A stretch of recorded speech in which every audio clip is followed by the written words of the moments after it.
Vamos falar sobre números que não deveriam existir. Entre novembro de 1942 e maio de 1943, a 8ª Força Aérea estava perdendo bombardeiros a uma taxa de revirar o estômago. Em média, uma tripulação de B-17 tinha, grosseiramente, uma chance em 4 de completar seu turno de 25 missões obrigatórias. Isso não são probabilidades, é um cara ou coroa com sua vida, exceto que a moeda está pesada contra você. No início de 1943, a expectativa de vida estatística de uma tripulação de bombardeiro operando a partir da Inglaterra era de 15 missões. 15. Você nem deveria passar da metade do caminho. Agora, imagine uma tripulação que superou essas probabilidades de forma tão completa que sua sobrevivência se tornou estatisticamente improvável. Não apenas improvável, mas improvável a ponto de matemáticos coçarem a cabeça. O Memphis Belle e sua tripulação voaram 38 missões de combate sobre a Europa ocupada e retornaram todas as vezes com todos os 10 homens vivos. 0 mortes, 0 tripulantes perdidos para caças, flak, falha mecânica ou qualquer uma das 1000 maneiras pelas quais homens morriam no céu sobre a Alemanha. Para colocar isso em perspectiva, durante o mesmo período em que o Belle estava voando, a 8ª Força Aérea estava perdendo uma média de 40 bombardeiros por grande ataque. São 400 homens perdidos em uma única tarde. O 9º Grupo de Bombardeio, ao qual o Memphis Belle pertencia, ganhou o apelido de Os Irregulares Esfarrapados, The Ragged Irregulars, em parte porque sofreram perdas tão devastadoras no início da campanha.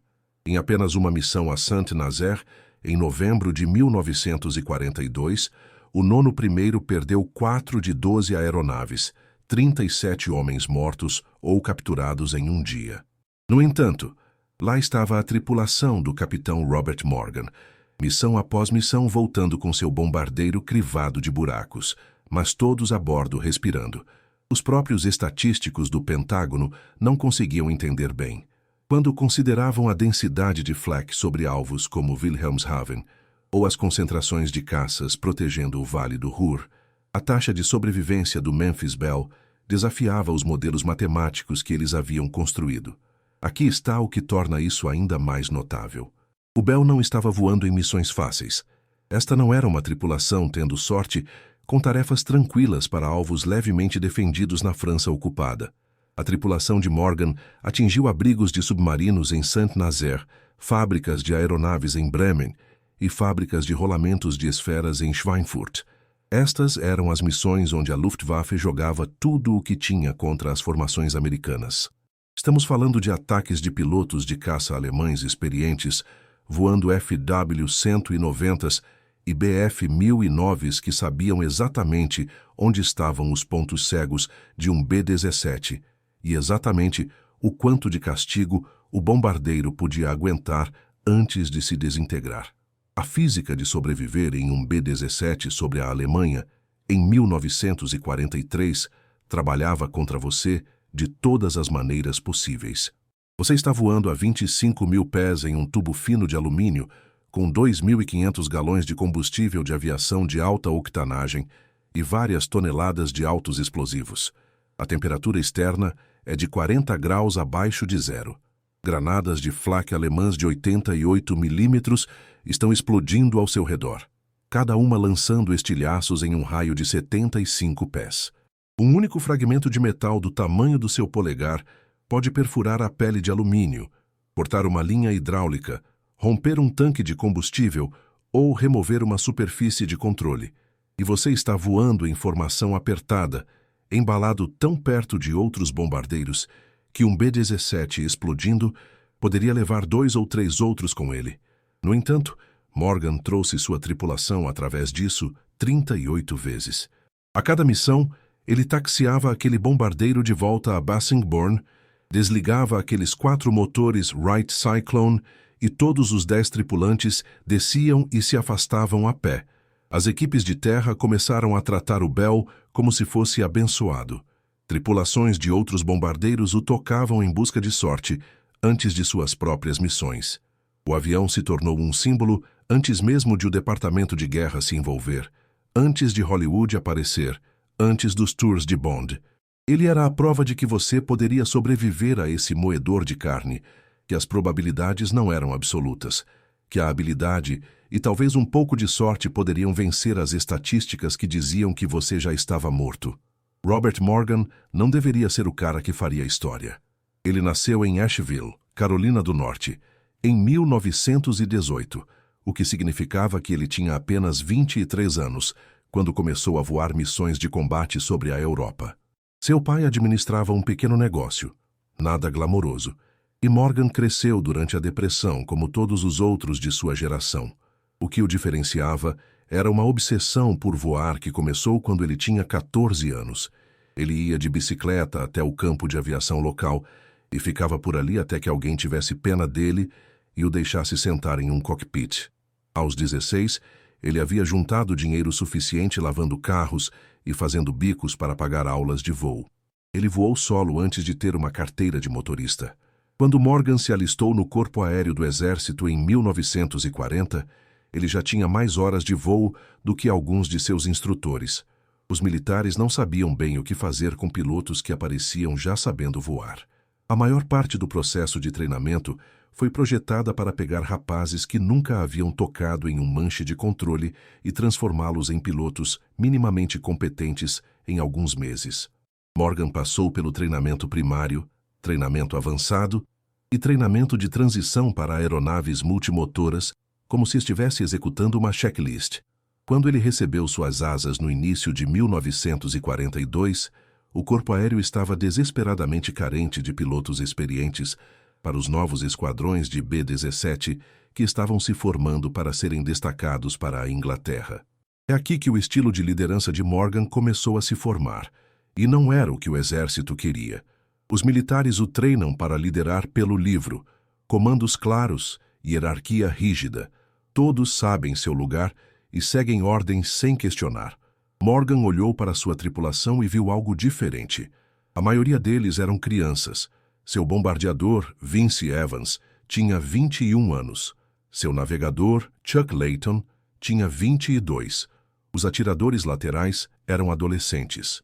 Morgan tomou uma decisão que provavelmente salvou suas vidas. Ele jogou fora metade do que o manual de treinamento dizia sobre disciplina da tripulação e começou a tratar seus homens como uma equipe em vez de subordinados. Ele realizava reuniões de tripulação onde todos podiam falar, mesmo o soldado raso de patente mais baixa. Se o artilheiro de cauda tinha uma preocupação sobre ataques de caças vindos das 6 horas, Morgan queria ouvi-la. Se o engenheiro achava que o motor número 3 estava funcionando mal, isso se tornava uma discussão prioritária. Isso não era normal. A maioria dos comandantes de aeronaves B-17 administrava suas tripulações com mão de ferro, porque era isso que o exército ensinava. O piloto toma as decisões, todos os outros executam. Morgan construiu algo mais próximo de uma sociedade de confiança mútua. Cada homem naquela tripulação sabia que Morgan valorizava sua sobrevivência tanto quanto a conclusão da missão, e isso mudou tudo sobre como eles operavam sob fogo. O próprio Bell saiu da linha de montagem na Fábrica 2 da Boeing, em Seattle, em setembro de 1942. Ele era um modelo B-17F, número de série 412485, pintado em olive drab padrão e cinza. Nada de especial em sua construção. Ele era um dos 3.405 modelos F construídos com os mesmos motores, Wright R1820, as mesmas metralhadoras de calibre 50, o mesmo bomb sight Norden de qualquer outro B-17 que saía de Seattle. Morgan o nomeou em homenagem à sua namorada em Memphis, Tennessee, Margaret Polk. Ele contratou um artista comercial em Memphis para pintar uma pin-up girl na fuselagem antes de o bombardeiro ser enviado para a Inglaterra, o que era prática comum. Centenas de B-17s tinham nose art. O que tornava este diferente era quem o estava pilotando. A abordagem de Morgan para a seleção da tripulação foi igualmente não convencional. Ele escolheu a dedo vários de seus tripulantes com base na personalidade, em vez de apenas habilidades no papel. Ele queria rapazes que pudessem pensar sob pressão, que não congelassem quando um Focke-Wulf viesse gritando através da formação com as armas em brasa. Seu copiloto, Jim Verinis, era firme como uma rocha, o tipo de cara que poderia assumir se Morgan fosse atingido e trazer o avião para casa sem perder o ritmo. Seu artilheiro da torre superior e engenheiro de voo, o sargento de equipe Harold Locke, podia desmontar e reconstruir um motor de olhos vendados. Estas não eram apenas atribuições de tripulação. Morgan estava construindo uma máquina de sobrevivência, um homem de cada vez. O Memphis Belle pousou no campo de aviação de Bassingbourn, na Inglaterra, em 30 de setembro de 1942, e a tripulação de Morgan teve exatamente 6 semanas para aprender o que o combate realmente significava antes de sua primeira missão. Nenhuma quantidade de treinamento nos Estados Unidos o prepara para a realidade do flak e dos caças alemães. Você pode praticar voo em formação sobre nevada até conseguir manter a posição dormindo. Mas isso não simula o que acontece quando o avião a 300 pés da sua asa explode e você está voando através do campo de destroços, perguntando-se se um pedaço de metal está prestes a arrancar sua cauda. A primeira missão deles veio em 7 de novembro de 1942. O alvo era os abrigos de submarinos em Brest, França. A 8ª Força Aérea ainda estava descobrindo o bombardeio de precisão diurno.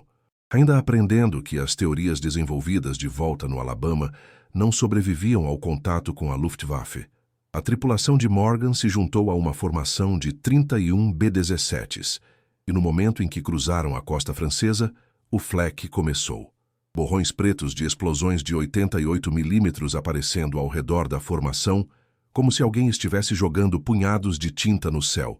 Cada borrão representava uma granada que poderia rasgar um B-17 ao meio.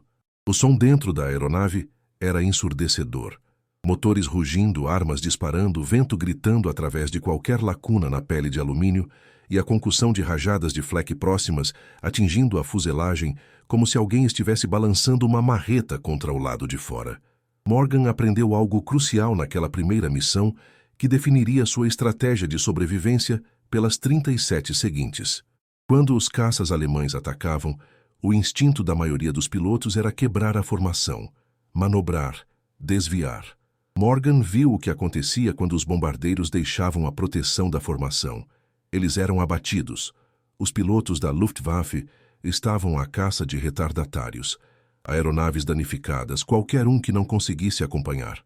Então, Morgan estabeleceu uma regra para sua tripulação que ia contra todo o instinto natural de sobrevivência. Permaneçam em formação, não importa o quê. Mesmo que um caça estivesse vindo direto para você, mesmo que o flak estivesse explodindo exatamente onde você precisava voar, você permanecia apertado com os outros bombardeiros, porque o poder de fogo defensivo combinado era a única coisa que o mantinha vivo. A curva de aprendizado foi brutal. A terceira missão deles, em 23 de novembro, foi para Saint-Nazaire, e o 91º Grupo de Bombardeio foi massacrado. Caças alemães atingiram a formação em ondas e Morgan assistiu B-17s de sua própria unidade descerem em espiral, arrastando fogo. Um bombardeiro sofreu um impacto direto de flak e simplesmente se desintegrou. Estava lá em 1 segundo, sumiu no próximo. Apenas pedaços de alumínio caindo pelo céu com 10 homens a bordo que nem tiveram tempo de saltar. Outro bombardeiro, atingido por fogo de canhão de caça, saiu da formação com ambos os motores externos em chamas. O artilheiro da torre esférica de Morgan, Tony Nassau, assistiu aquela tripulação saltar um por um, paraquedas florescendo contra o céu de inverno sobre a França, e aqueles homens agora eram prisioneiros se tivessem sorte, mortos se não tivessem. Mas o Bell voltou para casa. Morgan tinha buracos nas asas, algumas linhas hidráulicas alvejadas, um motor funcionando mal, mas todos os 10 tripulantes estavam intactos. Depois que pousaram e a equipe de terra contou os danos, encontraram 18 buracos de flak na fuselagem e nas superfícies das asas. 18 pedaços de estilhaços que poderiam ter atingido algo vital, um cabo de controle, uma linha de combustível, um membro da tripulação e não o fizeram. Morgan não chamou isso de sorte. Ele chamou de pilotar a aeronave corretamente, manter a posição, não dar aos alemães um alvo fácil. Em dezembro de 1942, A tripulação estava desenvolvendo a química que os manteria vivos. Cada homem conhecia seu trabalho tão bem que podia fazê-lo meio congelado e exausto. O navegador, Chuck Layton, podia traçar rotas que minimizavam o tempo sobre as áreas mais pesadamente defendidas. O bombardeador Vince Evans estava ficando preciso o suficiente com o Bombsight Norden para que estivessem atingindo alvos na primeira passagem, o que significava menos tempo na zona de morte sobre o alvo. Os artilheiros, 10 metralhadoras de calibre 50 espalhadas pela aeronave, estavam aprendendo a coordenar seu fogo, a não desperdiçar munição em caças fora do alcance, a anunciar ameaças com uma voz calma, mesmo quando um Messerschmitt estava investindo com as armas piscando. Cada missão aumentava seu conhecimento coletivo. Eles aprenderam quais táticas de caças alemães eram blefes e quais eram ataques sérios.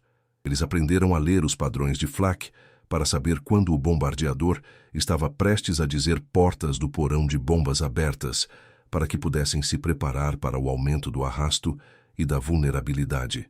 27 de janeiro de 1943 foi o dia em que a tripulação de Morgan descobriu o que realmente significava esforço máximo. O alvo era Wilhelmshaven, a principal base naval da Alemanha na costa do Mar do Norte, e este foi o primeiro ataque aéreo em larga escala da 8ª Força Aérea diretamente no espaço aéreo alemão. 53 B-17s e 41 B-24 Liberators decolaram naquela manhã, e a Luftwaffe estava esperando.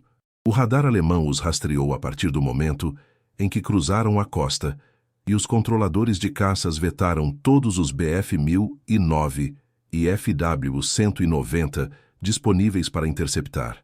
Morgan observou os rastros de caças alemães se formando bem acima do fluxo de bombardeiros, posicionando-se para suas corridas de ataque. Os alemães haviam refinado suas táticas a esta altura. Eles aprenderam que os ataques frontais davam aos artilheiros do B-17 o menor tempo para rastrear e disparar. Então os caças subiam acima da formação, depois capotavam e mergulhavam em linha reta vindo das 12 horas de cima. A velocidade de fechamento era de mais de 500 milhas por hora, o que dava às tripulações dos bombardeiros talvez 3 segundos de tempo de tiro antes que o caça passasse em um flash. Morgan viu um ataque de caça se desenrolar no bombardeiro em sua asa esquerda. O FW-190 passou atirando. Granadas de canhão atingiram o nariz do B-17 e o plexiglass simplesmente se estilhaçou. Ambos os pilotos foram atingidos. O bombardeiro mergulhou e Morgan teve que empurrar seus controles com força para evitar a aeronave em queda. 8 B-17s e 3 B-24 caíram naquele dia. O Bell sofreu impactos de fogo de canhão de caça que abriram buracos no estabilizador vertical e soltaram seções da pele de alumínio na fuselagem, mas Morgan a manteve em formação e a trouxe para casa. 17 de abril de 1943 trouxe a missão de Bremen, e foi aqui que a disciplina de formação de Morgan realmente valeu a pena. Bremen abrigava fábricas de aeronaves Focke-Wulf, o que significava que os alemães a defendiam como se fosse a própria Berlim. O flak sobre Bremen era tão espesso que você quase podia acreditar que poderia andar sobre ele. Era o que os pilotos diziam de qualquer maneira.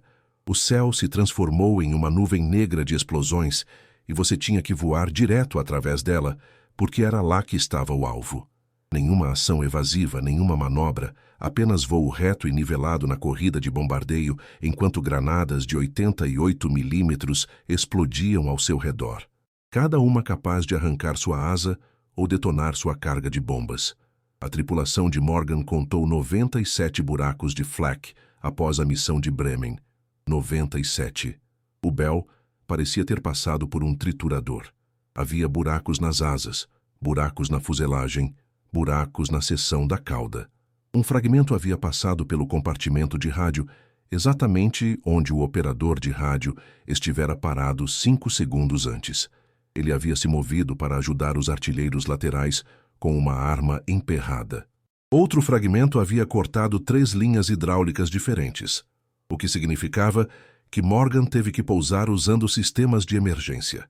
Seu bombardeador, Vince Evans, teve um pedaço de flak passando por seu macacão de voo sem tocar na pele. Mas todos se afastaram a pé. Em seguida veio 17 de agosto de 1943, embora a essa altura o Bell já estivesse de volta aos Estados Unidos. Mas Morgan ouviu falar disso, e ele conhecia tripulações que voaram aquela missão, Regensburg e Schweinfurt, os ataques que entrariam para a história como o pior dia individual da história da 8ª Força Aérea. O plano era ambicioso a ponto de ser imprudente. Atacar a fábrica de Messerschmitt em Regensburg com uma força e depois atacar as fábricas de rolamentos de esferas em Schweinfurt com uma segunda onda. A teoria era que dividir o ataque dividiria as defesas alemãs. A realidade era que deu à Luftwaffe 2 chances de despedaçar os bombardeiros. A força de Regensburg perdeu 24 B-17s de 146 enviados. A força de Schweinfurt perdeu 36 de 230, 60 bombardeiros perdidos, 600 homens mortos, desaparecidos ou capturados em uma tarde. Os grupos que foram mais atingidos perderam quase metade de suas aeronaves. Alguns grupos de bombardeio foram efetivamente destruídos como unidades de combate. Não tinham tripulações suficientes para formar uma formação. Este era o cenário de pesadelo que toda tripulação de bombardeiro sabia ser possível. E a tripulação de Morgan vinha voando através de defesas semelhantes por meses. A diferença era que eles haviam desenvolvido uma habilidade quase sobrenatural de estar no lugar certo, na hora certa, de zague quando deveriam ter zigged, de alguma forma deslizar pelas zonas de morte que engoliram outros bombardeiros inteiros. As estatísticas de Schweinfurt validaram tudo o que Morgan vinha pregando à sua tripulação sobre integridade e disciplina de formação. Os bombardeiros que foram abatidos eram quase universalmente retardatários, aeronaves com danos no motor, danos estruturais ou tripulações que entraram em pânico e quebraram a formação. O Bell havia sobrevivido fazendo exatamente o oposto. A sobrevivência de Morgan não foi sorte e não foi magia. Foi um sistema que ele construiu missão após missão, aprendendo com cada situação de risco e cada bombardeiro que não voltou para casa. Primeiro princípio: voar em formação não era apenas sobre ter uma boa aparência para as câmeras. O B-17 foi projetado em torno do conceito de poder de fogo defensivo mútuo. Cada bombardeiro tinha até 13 metralhadoras de calibre 50, cobrindo diferentes setores. Quando você embalava 18 ou 24 bombardeiros em uma formação de caixa de combate apertada, você criava um campo de tiro sobreposto que tornava qualquer corrida de ataque incrivelmente perigosa para os caças alemães. Morgan voava tão perto dos outros bombardeiros que a ponta de sua asa estava às vezes a menos de 10 pés da próxima aeronave. Seu copiloto, Jim Verinis, disse mais tarde que Morgan preferia arriscar uma colisão no ar a dar uma abertura para a Luftwaffe. A segunda técnica de sobrevivência era a gestão da altitude. A maioria dos pilotos de B-17 voava na altitude atribuída e permanecia lá. Morgan estava constantemente fazendo microajustes, subindo 50 pés aqui, caindo 75 pés ali, nunca mantendo exatamente a mesma altitude, por mais de 1 ou 2 minutos na aproximação do alvo. Isso enlouquecia os líderes de formação porque tornava a manutenção da posição mais difícil, mas também tornava o Bell um pesadelo para as equipes de flak alemãs rastrearem. Os canhões de 88 mm eram mortalmente precisos quando podiam prever sua altitude e curso exatos. Se você voasse reto e nivelado, as equipes alemãs fariam um bracket em você, disparariam um tiro baixo, um tiro alto, observariam onde atingiram e depois colocariam o terceiro bem no seu cockpit. Ao variar constantemente a altitude apenas ligeiramente, Morgan tornava exponencialmente mais difícil para os artilheiros de flak obterem uma solução de tiro. Morgan também desenvolveu um foco quase obsessivo na manutenção da aeronave entre as missões. A maioria dos pilotos pousava, fazia o debriefing e deixava as equipes de terra se preocuparem com o avião. Morgan inspecionava pessoalmente a aeronave inteira, após cada missão, inspecionando cada reparo, cada buraco remendado, cada componente substituído. Ele engatinhava para o porão de bombas para verificar os racks, subia na seção da cauda para examinar os cabos de controle. Inspecionava cada carenagem do motor em busca de rachaduras por tensão ou rebites soltos. Seu chefe de tripulação, Joe Giambrone, disse que Morgan conhecia aquele avião melhor do que alguns mecânicos. Se algo não parecia certo, não soava certo, não parecia certo, o Bell não voava até que estivesse consertado. Houve missões que a tripulação de Morgan não participou porque ele se recusou a decolar com um motor que estava funcionando mal ou um sistema hidráulico que mostrava pressão inconsistente. A terceira técnica era a gestão de energia durante ataques de caças. Quando caças alemães passavam pela formação, a maioria dos pilotos instintivamente tentava manobrar, inclinar para longe do ataque, mergulhar, subir, qualquer coisa para não estar onde as balas estavam indo. Morgan fazia o oposto. Ele realmente voaria em direção ao caça-atacante, mantendo a formação mas ajustando seu ângulo ligeiramente. Assim, o piloto de caça tinha que ajustar constantemente sua mira. Um Bf-1009 mergulhando através da formação, a 400 milhas por hora, tinha talvez 2 segundos para alinhar seu tiro. Se o bombardeiro-alvo de repente não estivesse exatamente onde o piloto de caça esperava, aquelas granadas de canhão iriam para longe. Morgan estava se tornando um alvo mais difícil sem quebrar a formação, o que era a pior coisa que você poderia fazer. Ele também treinou sua tripulação para se comunicar com absoluta precisão sob fogo. Sem gritos, sem pânico, apenas chamadas claras. Caça 12 horas de cima, 3 milhas, aproximando-se rápido. Os artilheiros aprenderam a segurar o fogo até que o caça-atacante estivesse dentro do alcance efetivo, cerca de 400 jardas para o calibre 50. Muitas tripulações inexperientes abririam fogo a 800 ou 1000 jardas, o que não fazia nada além de desperdiçar munição e revelar sua posição. Os artilheiros de Morgan eram disciplinados. Eles rastreavam o caça, calculavam o desvio, esperavam até ter um tiro claro e em seguida colocavam rajadas controladas exatamente onde o caça estaria.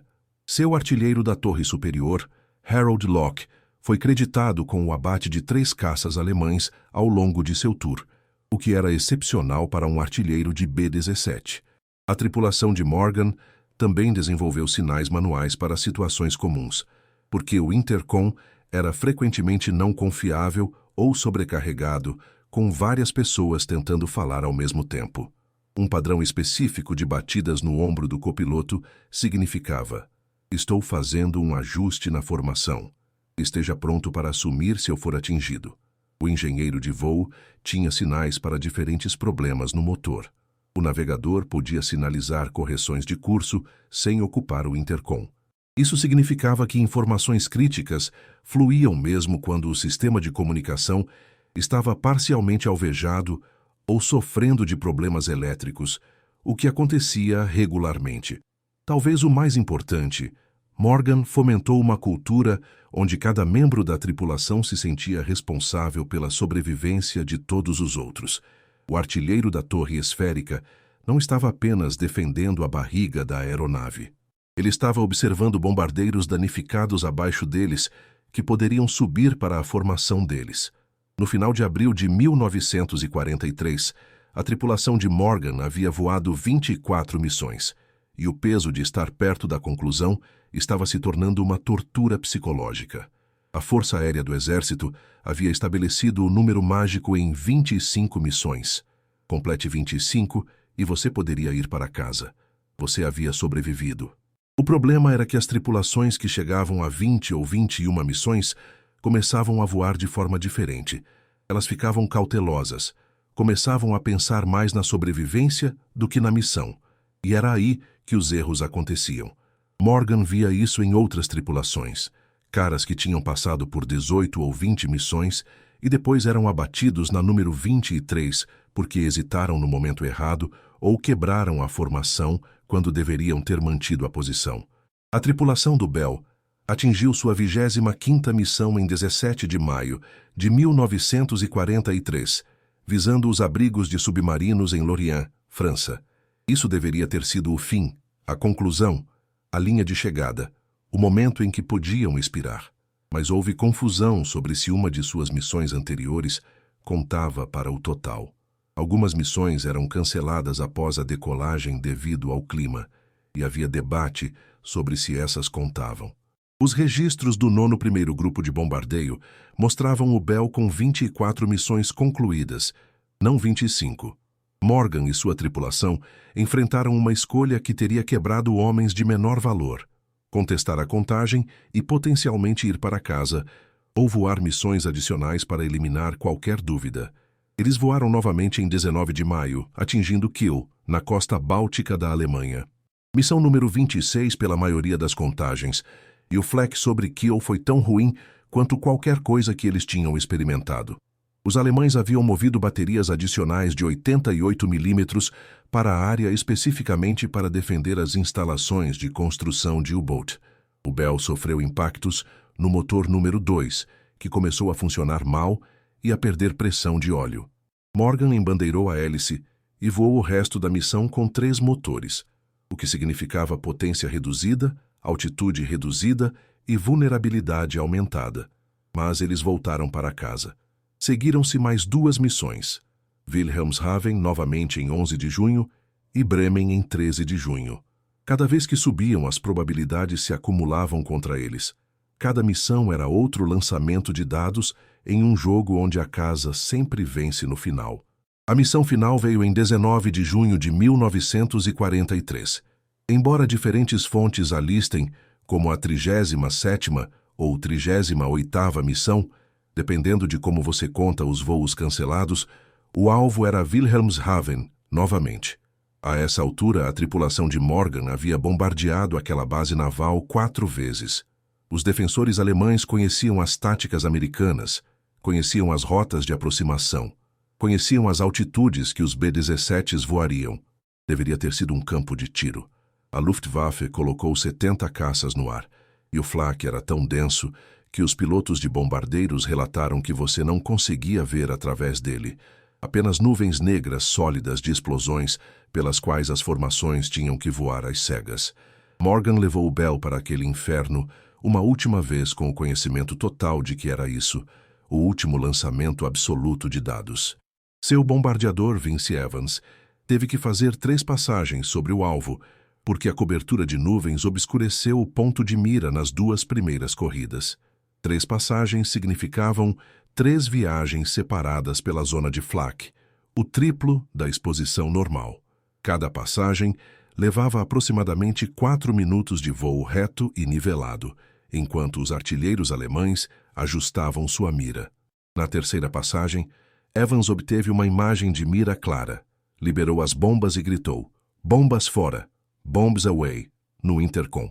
Morgan imediatamente começou sua curva para longe do alvo, mergulhando ligeiramente para ganhar velocidade, saindo do inferno da zona de flak, o mais rápido que 4 motores Wright Cyclone podiam puxá-los. Uma granada explodiu perto o suficiente do Bell que a onda de concussão jogou o bombardeiro de lado no ar. Estilhaços rasgaram a asa esquerda, abrindo buracos nos tanques de combustível. Morgan observou o combustível escorrendo atrás deles, um rastro de vapor visível que marcava sua posição para todos os caças na área. Ele transferiu o combustível do tanque danificado para outro e esperou que tivessem o suficiente para voltar para o outro lado do Mar do Norte, para a Inglaterra. O engenheiro de voo Harold Locke calculou as taxas de consumo de combustível em sua cabeça, enquanto observava os medidores, gritando atualizações a cada poucos minutos. Eles tinham o suficiente, por pouco. A formação cruzou de volta a costa inglesa às 14h30 e Morgan pôde ver as pistas de Bassingbourn à distância. Ele trouxe o Bell para a aproximação final com 2.000 libras menos combustível do que gostaria e a pressão hidráulica mostrando amarelo em 2 sistemas. A aterrissagem foi suave. Morgan a aterrissou perfeitamente, apesar dos danos de batalha, apesar da situação do combustível, apesar de tudo. Quando ele desligou os motores e as hélices pararam de girar, o silêncio foi quase desorientador. O Memphis Bell se tornou um símbolo antes que alguém entendesse completamente o que isso significava para o esforço de guerra. Em maio de 1943, os jornais americanos estavam desesperados por boas notícias do teatro europeu. A campanha do norte da África estava terminando com sucesso, mas a ofensiva de bombardeio contra a Alemanha não estava produzindo os resultados que o público havia prometido. As perdas eram impressionantes, e toda semana trazia histórias de rapazes locais que haviam sido abatidos sobre a França ou a Alemanha. O Departamento de Guerra precisava de uma contranarrativa, algo que mostrasse que os aviadores americanos poderiam sobreviver, poderiam vencer, poderiam superar as probabilidades. O Bell chegou exatamente no momento certo. Aqui estava uma tripulação de bombardeiro que havia completado seu tour com 0 baixas, voando uma aeronave fotogênica com uma pin-up girl no nariz e um nome que soava bem. O Escritório de Relações Públicas da Força Aérea do Exército viu o potencial imediatamente. Em junho de 1943, mesmo antes de a tripulação de Morgan ter terminado seus debriefings e relatórios pós-ação, os planos já estavam em andamento para trazer o Bell e sua tripulação de volta aos Estados Unidos para um tour de War Bond. Este não era um procedimento padrão. A maioria dos veteranos de combate era rotacionada de volta ao serviço de treinamento ou designada para formar novas tripulações. Mas o valor de publicidade do Memphis Bell era muito significativo para ser ignorado. O Tour de Bond foi lançado em julho de 1943 e se tornou um fenômeno nacional. Morgan e sua tripulação apareceram em 31 cidades ao longo de 3 meses, de Nova York a Los Angeles, atraindo multidões que somavam dezenas de milhares. As pessoas faziam fila por quarteirões apenas para ver o Bell, tocar a pele de alumínio, espiar o cockpit, onde o capitão Morgan havia se sentado durante 38 missões. O próprio bombardeiro se tornou quase um artefato religioso. Os pais levantavam seus filhos para tocar a fuselagem por sorte, esperando que, de alguma forma, o registro de sobrevivência do Bell protegesse seus próprios filhos voando sobre a Europa. O tour arrecadou mais de 50 milhões de dólares em vendas de War Bond, o equivalente a aproximadamente 800 milhões de dólares hoje, o suficiente para construir dezenas de outros bombardeiros. Mas o impacto real foi mais profundo do que as vendas de Bond. O Memphis Bell humanizou a guerra aérea de uma forma que as estatísticas e os comunicados militares nunca conseguiriam. Quando Morgan estava em um palco em Cleveland ou Chicago e contava histórias sobre voar através do flak sobre Bremen, sobre assistir caças alemães rasgarem a formação, sobre trazer sua tripulação para casa, missão após missão. Isso deu aos americanos uma conexão tangível com o que estava acontecendo no céu sobre a Europa. Estas não eram mais figuras de vítimas abstratas. Este era Bob Morgan, da Carolina do Norte, de 24 anos, que parecia ser seu vizinho ou seu filho. E ele havia sobrevivido a algo que a maioria dos homens não sobrevivia. O diretor de Hollywood, William Wyler, realmente voou em missões de combate com a tripulação do Bell no início de 1943, filmando um documentário que se tornaria o Memphis Bell, uma história de um forte voador, The Memphis Bell, A Story of a Flying Fortress. Wyler filmou mais de 16 mil pés de filme, voando 5 missões de combate ele mesmo nas posições da torre esférica e dos artilheiros laterais para obter as imagens. O documentário estreou em 1944 e foi exibido em cinemas de toda a América antes do filme principal. Foi a primeira vez que a maioria dos americanos viu imagens reais de combate de dentro de um bombardeiro sob ataque. O filme mostrava caças alemães vindo através da formação. Mostrava rajadas de flak balançando a aeronave. Mostrava os rostos das tripulações durante o combate, assustados, focados, jovens. O documentário ganhou aclamação generalizada e reforçou o status do Memphis Bell como o bombardeiro que provou que a sobrevivência era possível. A taxa de sobrevivência do Bell também teve implicações práticas para o treinamento e táticas da Força Aérea. Quando Morgan retornou aos Estados Unidos, ele foi imediatamente designado para compartilhar suas técnicas com novas tripulações em treinamento. Sua disciplina de voo em formação, suas táticas de variação de altitude, seus métodos de coordenação de tripulação, tudo isso se tornou parte do currículo de treinamento. As tripulações de bombardeiros que se dirigiam para a Europa no final de 1943 e 1944 foram ensinadas o método Memphis Bell de se manter vivo. Se isso realmente melhorou as taxas de sobrevivência, é debatível.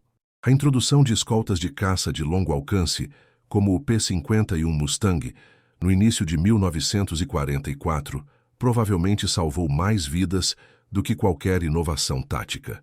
Mas a influência de Morgan na doutrina de treinamento foi significativa.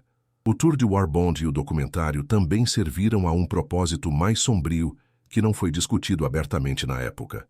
Em meados de 1943, a 8ª Força Aérea estava enfrentando uma crise de moral. As tripulações estavam se recusando a voar, as taxas de deserção estavam subindo e a taxa de vítimas psiquiátricas estava se aproximando de 10% de todo o pessoal de combate. Os homens estavam desmoronando após 15 ou 16 missões, incapazes de funcionar, incapazes de voltar para a aeronave. A história do Memphis Belle era uma arma psicológica contra o desespero. A prova de que você poderia completar um tour, que as probabilidades não eram absolutas, que a sobrevivência não era apenas acaso aleatório. Se isso era ético, usar a sorte excepcional de uma tripulação para convencer milhares de outras tripulações a continuar voando em situações onde a maioria delas morreria, é uma questão que os historiadores ainda debatem. 70 anos de análise histórica nos deram uma imagem mais clara do que a sobrevivência do Memphis Belle realmente significou, e a verdade é mais complexa do que a mitologia do tempo de guerra sugeria. Historiadores modernos da aviação têm acesso a registros detalhados de perdas, relatórios de missão e análises estatísticas que não estavam disponíveis durante a guerra. O que eles descobriram é que, embora a conquista de Morgan tenha sido notável, não foi tão única quanto a publicidade sugeriu. Várias tripulações de B-17 completaram tours de 25 missões sem baixas durante o mesmo período. O Belle foi o primeiro a fazê-lo, o que fez a diferença para fins de publicidade, mas não o único. O Hells Angels, Anjos do Inferno, do 303º Grupo de Bombardeio, na verdade completou sua 25ª missão 8 dias antes do Belle, mas não recebeu a mesma atenção da mídia, porque o Departamento de Guerra já havia decidido construir a campanha de publicidade em torno da tripulação de Morgan. Dito isso, completar 38 missões sem perder um membro da tripulação continua sendo genuinamente extraordinário. A contagem de missões estendida além das 25 obrigatórias deu ao registro do Belle uma durabilidade que outras tripulações não igualaram. A análise estatística dos registros da 8ª Força Aérea mostra que a eficácia de combate e as taxas de sobrevivência estavam intimamente correlacionadas com a experiência da tripulação até cerca de 20 missões, após as quais a fadiga e o estresse psicológico começaram a degradar o desempenho. A tripulação de Morgan, de alguma forma, manteve sua vantagem muito além do ponto em que a maioria das tripulações estava se tornando menos eficaz. Psicólogos militares modernos que estudaram a dinâmica da tripulação do Belle apontam para o estilo de liderança de Morgan, a tomada de decisão compartilhada, a confiança mútua, a sensação de que a contribuição de todos importava como um provável fator na prevenção da deterioração psicológica que afetou outras tripulações. As lições táticas das missões do Belle foram incorporadas ao treinamento e táticas da aviação militar moderna, embora muitas vezes sem atribuição direta. O conceito de integridade da formação, de aceitar o risco individual para manter a postura defensiva do grupo, é agora fundamental para a doutrina da aviação militar. Quando os pilotos de caça modernos treinam para a defesa de mísseis superfície-ar, eles são ensinados princípios semelhantes aos que Morgan praticava sobre a Alemanha. Não quebre a formação, a menos que seja absolutamente necessário. Use manobras disciplinadas em vez de reações de pânico. Confie em seus wingmen para cobrir seus ângulos vulneráveis. As técnicas específicas evoluíram com a tecnologia, mas os princípios subjacentes remontam diretamente às lições aprendidas nas caixas de combate B-17 sobre a Europa. O Belle em si sobreviveu à guerra e passou por várias encarnações antes de encontrar descanso permanente. Após o Tour de Bond, ele foi designado para o serviço de treinamento, Depois acabou sendo transferido para a cidade de Memphis como um memorial. Ele ficou ao ar livre por décadas, deteriorando-se com o clima, antes de ser movido para a ilha de Mud em Memphis para exibição sob um abrigo. Em 2005, o Bell foi transferido para o Museu Nacional da Força Aérea dos Estados Unidos, em Dayton, Ohio, onde especialistas em restauração passaram 13 anos reconstruindo-o completamente. A restauração foi concluída em 2018 e o Bell agora está na galeria da Segunda Guerra Mundial do museu, totalmente restaurado à sua configuração de 1943, parecendo exatamente como estava quando Morgan o pilotou sobre a Alemanha. Robert Morgan sobreviveu à guerra e teve um relacionamento complicado com sua fama. Ele voou um segundo tour de combate no Teatro do Pacífico, pilotando B-20 e 9 Superfortresses contra o Japão, completando outras 26 missões. Após a guerra, ele permaneceu na Força Aérea, eventualmente se aposentando como coronel em 1965. Ele passou o resto de sua vida conectado ao Memphis Bell, aparecendo em shows aéreos e eventos de veteranos, dando entrevistas, sempre respondendo a perguntas sobre aquelas 38 missões. Ele morreu em 2004 aos 85 anos, tendo sobrevivido à maioria de sua tripulação original. Em entrevistas no final da vida, Morgan foi franco sobre o papel da sorte em sua sobrevivência. Sim, ele havia tomado boas decisões. Sim, sua tripulação era excepcional, mas ele também havia assistido tripulações igualmente habilidosas serem abatidas no que deveriam ter sido missões de rotina. A aleatoriedade do combate nunca o deixou. O legado do Memphis Bell na história da aviação é seguro, mas é importante entender o que esse legado realmente representa. O Bell não foi o bombardeiro mais resistente. Vários B-17s sobreviveram a mais danos de batalha e voltaram para casa. Não foi o bombardeiro mais eficaz. Outras tripulações tiveram melhor precisão de bombardeio ou maior contagem de abates de aeronaves inimigas. O que o Bell representou foi a possibilidade de sobrevivência em um conflito onde a sobrevivência parecia impossível. Ele foi a prova de que habilidade, disciplina, trabalho em equipe e, sim, uma medida de sorte poderiam vencer as probabilidades que mataram 70% dos homens que tentaram.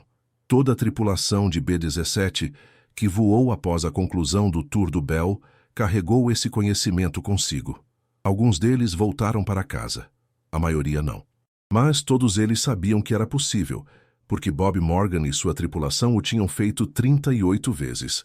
Em uma guerra onde tanto estava além do controle individual, onde decisões estratégicas tomadas por generais e políticos determinavam quem vivia e morria, o Memphis Bell representou a ideia de que suas ações ainda importavam, que a forma como você voava e como sua tripulação trabalhava em conjunto poderia ser a diferença entre um número de missão e uma marca de sepultura. É por isso que a história ainda ressoa, porque o bombardeiro restaurado ainda atrai multidões em Dayton, porque o nome de Morgan ainda significa algo para quem estuda a guerra aérea sobre a Europa. O Memphis Bell provou que nas piores circunstâncias imagináveis, a excelência e a determinação ainda podiam mudar as probabilidades, mesmo que apenas ligeiramente, mesmo que apenas para alguns.